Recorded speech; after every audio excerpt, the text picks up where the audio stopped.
Welcome to Crossroads. In this episode, we'll be talking about Biden's war on household appliances. He's actually using war powers on it. Washington's public emergency on a crime spree and over fentanyl. Musk announcing a thermonuclear lawsuit in his own words. And after we jump over to Epoch TV, because YouTube will probably ban us for it, new J6 videos that have been released and what they show us, because mainly it's actually what we've been reporting. First of all, on Biden's war on household appliances, President Joe Biden has invoked a wartime power to subsidize clean energy appliances, and this is in order to push out household items that have been deemed inefficient. Let me show you first. This is Reuters. It says this: the U.S. will fund 9 projects with $169 million from last year's climate bill to speed manufacturing of heat pump systems that can heat and cool homes and businesses more efficiently, the Energy Department said on Friday.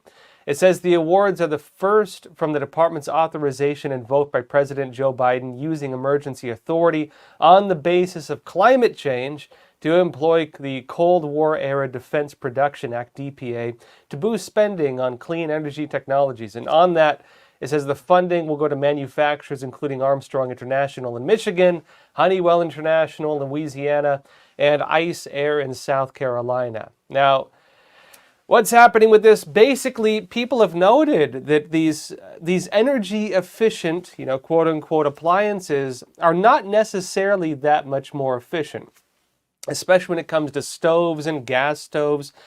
Because you might remember in New York City, they're trying to get rid of wood fire stoves and gas stoves, and all the pizza parlors are up in arms about it, saying, don't you want wood fire stove for your pizza? It is causing a lot of issues because people are pointing out that the quote-unquote efficient appliances are not necessarily much better in many cases than, for example, gas stoves and so on. Now, with Biden, they're going after all kinds of household appliances, dishwashers, literally, washing machines, literally. In some places, they're going after generators, like outdoor generators, and many other things. The issue we're going to have coming up, though, is if you have, normally the way the free market works is that if something functions, if something is in demand, if people actually want it, if it's better than what they currently have and the price is better, they will buy that. And the thing that they don't want, the thing that is less effective, the thing that, just doesn't meet public demand tends to fail or go out of business. And so what happens when the government wants to push something, when they want to subsidize something, they put their finger on that scale. When they put the finger on that scale, this is what many, for example, Austrian economists would call state interventionism. And state interventionism in the economy has often been the cause of a lot of economic problems. State intervention in the economy, when it comes to state subsidies of one industry or over another, means the government is choosing the winners and the losers. And as they subsidize these, and of course this is the reason they're doing it in the first place, as they begin subsidizing these alternate, more allegedly efficient appliances, you're going to very likely watch the ones that are not subsidized be unable or much less able to compete in the market, and you probably will watch the market shift because of this. Now, good or bad outcome, that's yet to be seen. But oftentimes what happens with state interventionism on things like this is that you often do see problems within the marketplace, and you do see issues of whether it's sustainable at the current prices or whether it's going to jump as soon as the subsidies cut off, or whether they need to keep this going forever. Again, we'll watch and see how this plays out. In other news, in Washington, D.C., they have invoked a public emergency over fentanyl and over the crime sprees, mainly among youth. Let me show you this. This is a direct statement from the mayor's office, Muriel Bowser. She says this. The statement says, today, Mayor Muriel Bowser issued a public emergency that will allow the D.C. government to respond more efficiently and urgently to 2 separate issues that, since the pandemic, have not only persisted but worsened: the deadly opioid epidemic and youth violence. It says, although each of these urgent situations are to some extent geographically concentrated, they're suggesting the problems of youth violence and opioid addiction, probably fentanyl, exist, in other words, within the same communities. It says, the nature of the two emergencies demands city-wide responses. Now, this is a public emergency on the opioid crisis and also a public emergency on juvenile crime. And it says further down that the District of D.C. is experiencing an increase in violent crime, particularly among youth. It says in the first 9 months of 2023, there have been 458 arrests of juveniles for robbery, including carjacking, homicide, or assault with a dangerous weapon, 10% more than the total number of such arrests in 2022.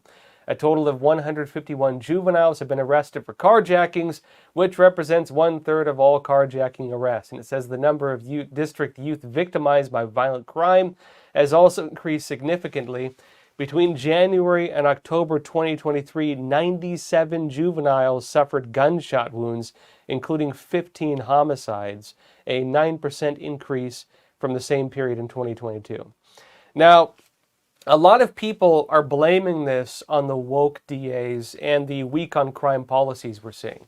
And I would agree with this. In Washington, D.C., where they were promoting the whole, defund the police movement, where they were demonizing the police, where they were undoing a lot of basic law enforcement, where these Soros-backed DAs in many parts of the U.S. are not prosecuting people based on race. And I'm not saying that. George Soros himself has said it publicly. Remember, he even wrote a public open letter in the Wall Street Journal, where he explained that the DAs, the district's attorney he's backing, the prosecutors, are people who will judge cases using race as one of the criteria. And so in this case, he's saying that, it's unfair that black people are more often incarcerated than white people. How do you solve that? At least based on percentages, according to George Soros. How do you solve that? Well, you reduce you reduce the prosecutions based on race, or maybe increase them for other people based on race. I would say that's not justice. Lady Justice is supposed to wear a blindfold. She's supposed to be blind. She's not supposed to see the color of a person's skin. That is not supposed to be something that's taken into consideration. The other problem you're having here, though, is youth and, of course, youth violence. I would say that really, if you watch what happened in Las Vegas, where these two young men were in a car, hijacked a car, they were running over people riding bikes. They killed a man for no reason. They're videotaping themselves doing it. They're laughing. You see this poor old man. He was, I believe, one of the heads of the police department before he retired. You see this old man just riding his bike. They hit him, they kill him, and they're laughing about it. And when they were charged with the crime for doing that, this is in Las Vegas, they were surprised that they were going to actually face charges. Because the message that has been sent by this weak on crime policies across the entire United States is that it is a slap on the wrist. It's a revolving door, including for murder.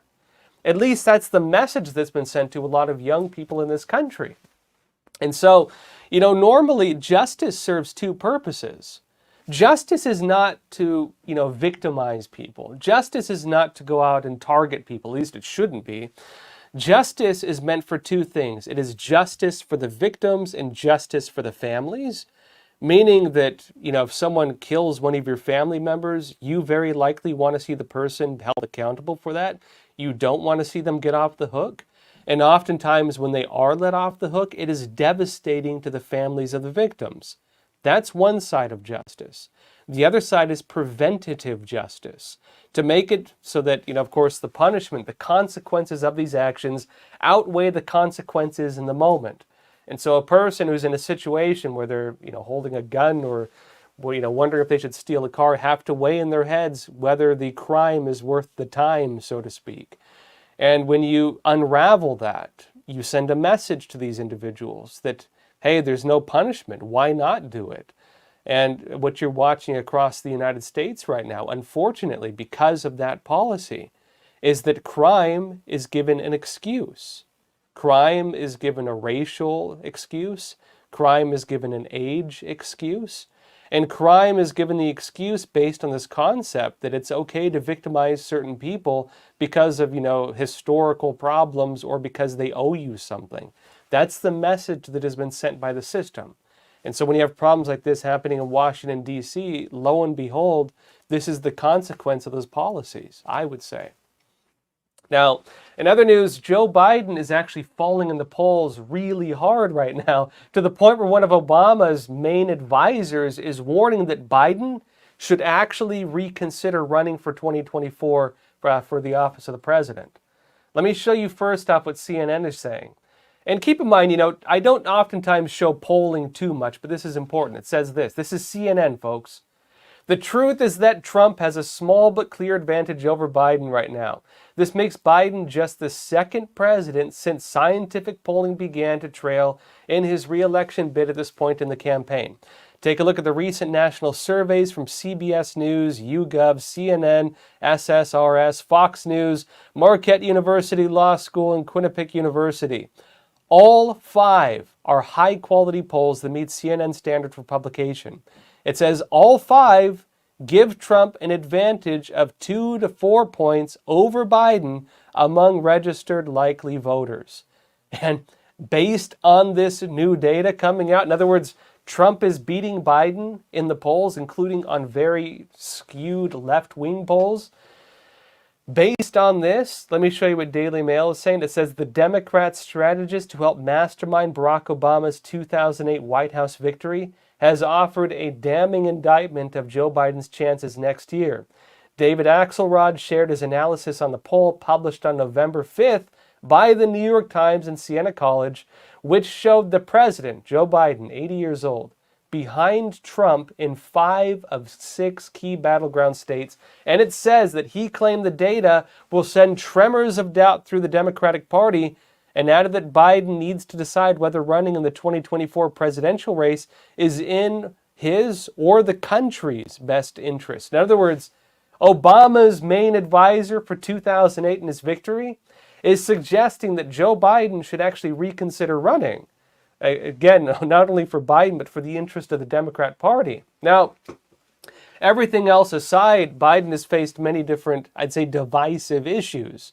One of them, the biggest ones, I'd say, recently has been the Israel-Hamas war, which is something I mentioned was going to be very difficult for him to deal with. Why is that? Well, look, among Republicans, I'd say generally they're more pro-Israel. It's because a lot of them are Christians, and Christians generally, at least in the United States, Protestants, not the Orthodox Christians as much, but the Protestants, they tend to be very pro-Israel.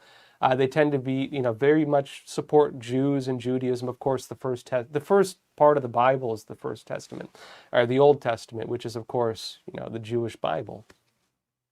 That being said, on the other side of the aisle, among Democrats, many of them are pro-Palestine. And I was mentioning from the get-go that as the war ramps up and as Israel launches its counterattack, you're going to watch propaganda and messaging come out. And a lot of the country is going to switch to the other side of the aisle, and they're going to be rooting for Hamas and rooting for Palestine because, the way the media is going to paint it. The mainstream media, a lot of it is pro-Palestine. And of course, that puts Joe Biden in a very rough position because as the president, the United States does support Israel. The United States is going to back Israel.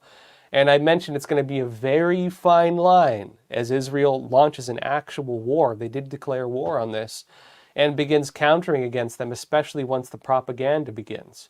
And then, of course, you have Joe Biden trying to walk a very narrow tightrope with Iran and the other Arab nations.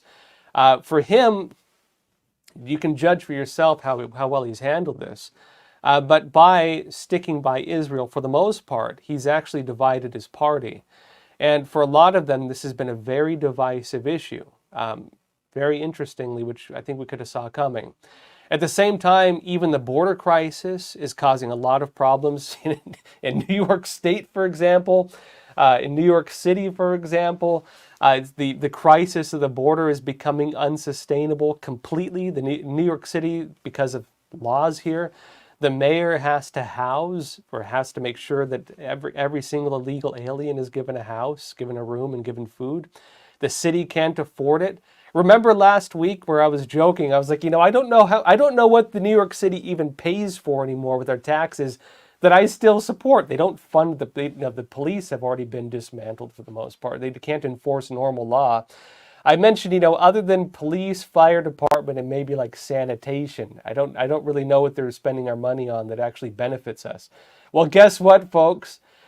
They just announced last week that in order to pay for all the illegal aliens, they need to cut the budgets for police and for sanitation. So, two of the sole services that actually benefit average New Yorkers are being cut to finance them, to finance the illegal aliens. Now, based on this, of course, a lot of that is going right back on Joe Biden. And Joe Biden is having to deal with the flack from within his own party for falling polls even among local officials, for falling polls even among others in his party, because the national policies are trickling down, and because they're really causing a lot of damage, people are not just blaming, the Biden for this. They're not just blaming even the Democrats for this. They're blaming every official part of that system.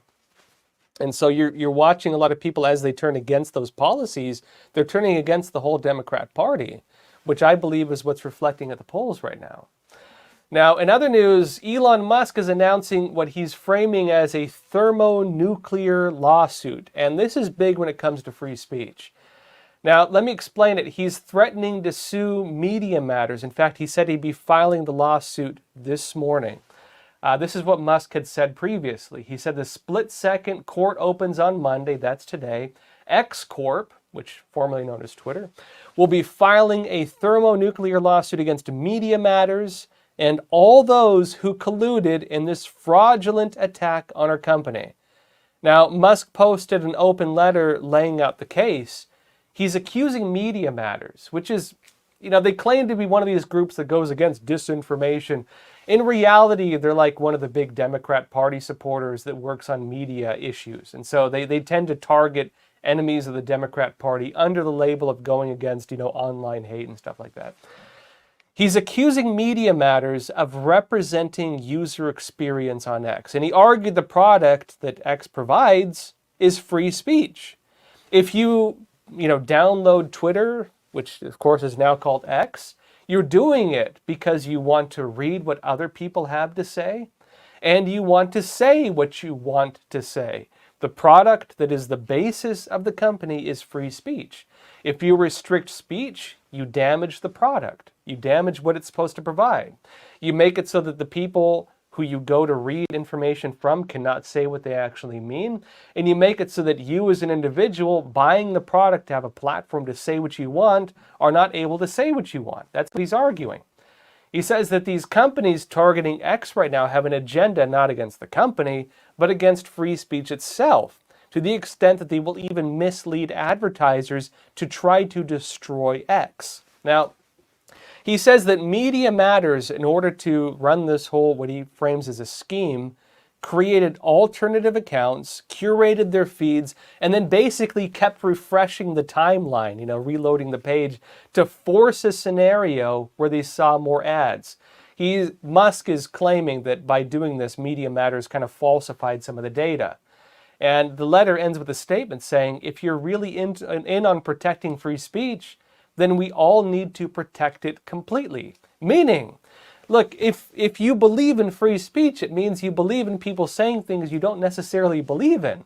It means you believe people should be able to say things that you find offensive. Look, I get plenty of people saying things to me that I don't like. I get plenty of people calling me names on social media. Not actually much these days, I should note. For some reason, it hasn't been as much lately. I don't believe they should be deplatformed. I don't believe they shouldn't be allowed to say something because personally, I don't like it. The nature of free speech is that people are going to say things you don't like sometimes. And when people make arguments against free speech, usually it's on those grounds as well. That, hey, this person shouldn't be allowed to say that. It's offensive, it's hateful. Well, that's part of the cost of free speech. And if you stifle it in one area, you're opening a door of regulating it elsewhere. It's a slippery slope once you start censoring. Now, the controversy was started because Musk had said this. He wrote, quote, You have said the actual truth. And he said that in response to a post which had stated this. And this was about, of course, the Israel-Hamas war. It says, quote, Jewish communities have been pushing the exact kind of dialectical hatred against whites that they claim to want people to stop using against them. I am deeply disinterested in giving the tiniest expletive about how Western Jewish populations coming to the disturbing realization that those hordes of minorities that support flooding their country don't exactly like them too much. Again, Musk didn't write that. He merely responded to it. Now, what's the case with this? Ben Shapiro, again, who's Orthodox Jewish, he's very open about his faith. He often talks about it if you watch his show. Ben Shapiro actually came out and defended Musk over this. And keep in mind, Ben Shapiro has been very critical of a lot of people. In fact, there's a big online rift developing right now because Candace Owens, another person on his platform, made comments that he disagreed with, and they're having an argument. Ben Shapiro actually defended Musk. And Ben Shapiro explains that, it's true that there are many Jewish groups behind the open borders programs, but Ben Shapiro also clarifies that it's not right to say that it's all Jews. He notes that his group, does not support the open border policies, for example, and the people around him are against, the DEI, diversity, equity, and inclusion type policies. Now, in other words, you can't just judge them all according to the actions of some. Now, it says a lot of news outlets and other groups did not include the full context of Musk's statements, which is part of what Musk is actually saying as well. If you read the full context of what Musk said, he specifically talked about the Anti-Defamation League. And of course, which claims it's a group that often, funny enough, defames people and targets people, but they tend to hide behind the identity of being Jewish. So if you criticize the ADL, you're accused of anti-Semitism. They hide behind the label. And Musk has been really, at it with the ADL for a while now. Although they've actually seemed to find some agreements, ironically, over the Israel-Hamas war, where the ADL is actually very critical of a lot of other media, especially on the left, funny enough, because they've been backing Palestine. Now, it says this is what Musk wrote. The ADL unjustly attacks the majority of the West, despite the majority of the West supporting the Jewish people and Israel. This is because they cannot, by their own tenets, criticize the minority groups who are the primary threat. It is not right and needs to stop. And Musk also continued by stating, quote, you write that this does not extend to all Jewish communities, but it is also not just limited to ADL. Now, the contradictory response to Media Matters to things like TikTok and other platforms also suggests there was some kind of intent. Media Matters, while it's targeting X, and again, judge for yourself whether you agree with Musk or not, right? Your personal opinion. Whether or not you agree with them, you've seen worse things on TikTok. Literally, right now on TikTok, going viral are like, I don't know what they are. They're millennials or Gen Z. I can't even keep up with it anymore. You have people on the left, on TikTok, including major influencers, reading the letter of Osama bin Laden, justifying the attacks on the World Trade Centers. And they are agreeing with Osama bin Laden, and it's going viral. This is not just, pro-terrorist stuff, again, suggesting intent of violence, suggesting support for international terrorism, but also going along with this whole narrative against Israel. Going viral on TikTok right now. And many people are questioning, hey, Media Matters, you're going after X. Why not go after people literally supporting Osama bin Laden and literal terrorism? And of course, criticizing Israel worse in many ways than anything you see going around on X. Again, they don't seem to be calling out issues elsewhere, including much more serious ones. And Musk responded to this as well. He said, great question, in response to another post that said, I find it really interesting how the media and advertisers continually only target X while TikTok, Reddit, Facebook, Instagram, and everything else are wildly anti-Semitic recently. Heck, TikTokers are even supporting Osama bin Laden. Is only leftist anti-Semitism okay? Well, it's a very fair question to ask. Now, New York Times wrote that more than a dozen Jewish TikTok creators and celebrities confronted TikTok executives. And keep in mind, this is one of the big arguments against TikTok, is that it's tied in with CCP ownership.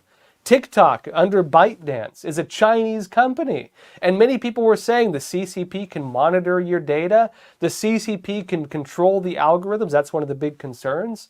Again, even based on Chinese law, the CCP does allow itself to do this. And if the CCP can manipulate algorithms, where in China, kids are being shown healthy content, exercising, positive things, family, and so on. In the West, they're being shown pornography, Osama bin Laden's letter, pro-suicide content, pro-terrorism content. You got to wonder if they're doing it intentionally. And again, New York Times is saying that more than a dozen Jewish TikTok creators and celebrities are confronting TikTok executives and other employees in a private meeting on Wednesday night. And it says the meeting, held in a video call for about 90 minutes and joined by more than 30 people in all, including the actors Sacha Baron Cohen. You might remember the Borat movie. Deborah Messing and Amy Schumer. And they said this: what is happening? This is according to Sacha Baron Cohen. What is happening at TikTok is it is creating the biggest anti-Semitic movement since the Nazis. Shame on you. That's what Cohen told TikTok's head of operations, Adam Presser. Now, based on this, it raises some questions on why Media Matters is running this huge campaign against X and not against TikTok. It's getting big advertisers, big companies, including Apple, IBM, various film studios, and others, all to act together to pull out money from X, to damage X financially for not cracking down on free speech. In fact, the White House even issued a criticism of Musk based on the narratives being pushed by Media Matters. Now, many people are coming to Elon Musk's defense on this, including groups saying they'll begin advertising on X in order to support free speech. And others, including Charlie Kirk of Turning Point, they're calling for boycotts of the companies that are going to boycott Musk. Now, what's my take on all this? My take is that censorship doesn't stop hate. Censorship does not stop racism. Frankly, I'd say that you can look at what's happening right now with actual anti-Semitism. Look at what's happening on the left. Look at what's happening on TikTok right now. This is despite the efforts of groups like the ADL to crack down on anti-Semitism. It raises the question, did censorship actually stop hatred? Did censorship actually stop discrimination? No, it did not. And I would argue that the marketplace of ideas and the ability to debate openly is one of the biggest things to resolve these issues. Because when you tell people, if they hold hateful views, and if you believe that whole narrative, if you tell people who hold these types of views that they cannot talk about it, they cannot have conversations on it, what happens? They keep it inside, they keep it within their own circles, and they never hear the opposing side. Their concerns, their beliefs, their, call them suspicions or conspiracy theories, are never addressed, and they fester. If you want to have really the truth come out, if you want to resolve the issues of problems like this, you need to allow for some degree, in my opinion, of maybe joking around with each other. You need to allow, to an extent, the ability of people to have conversations between both sides. You need to allow for peaceful and harmonious communication, which oftentimes does result in people yelling and getting offended and so on. But over that process, again, based on the marketplace of ideas, people can start seeing eye to eye. When you restrict conversation, when you make it so people cannot express their their views, and even face criticism from the communities for saying that, well, you're eliminating that process through which they could resolve these things. And of course, you also have the issue, and this is one of the problems I think that you're having right now with anti-Semitism, a lot of really bad actors hide behind race in order to avoid criticism. You know, George Soros, if you criticize him, there are mainstream media that will attack you and call you anti-Semitic. Does going against the policies of Soros, if you're being very specific, that you disagree with like woke DAs and you disagree with the crazy things he finances, does that mean that you don't like Jews? No, that's crazy. Who would ever say such a thing? But the media, by doing that, has created that type of connection. Same thing with the Anti-Defamation League. If you disagree with the way they target and label and harass and go after people, does that mean that you hate Jews? I don't think so. It means that you disagree with the policies of that company in and of itself. But when they try to claim that any criticism of them is a criticism of an entire race of people, I think that ironically, does more harm than good. And I think that type of behavior is what actually causes a lot of these conspiracy theories, whatever you want to call them, that somehow it's all this same group behind everything. There are organizations that do things a lot of people don't agree with. And criticizing them does not mean that you hate everybody part of like the entire system. It doesn't mean you hate an entire group of people. It means you disagree with this individual, and this company. And I think, again, that these companies and individuals trying to latch themselves onto an entire group of people to avoid criticism is ironically causing more problems than they're resolving. And of course, I will say that every culture on the face of the earth, no matter what you are, you're going to have good people and bad people. And if you want to try to, criticize any race on earth and you just want to focus on the negative, you can do that.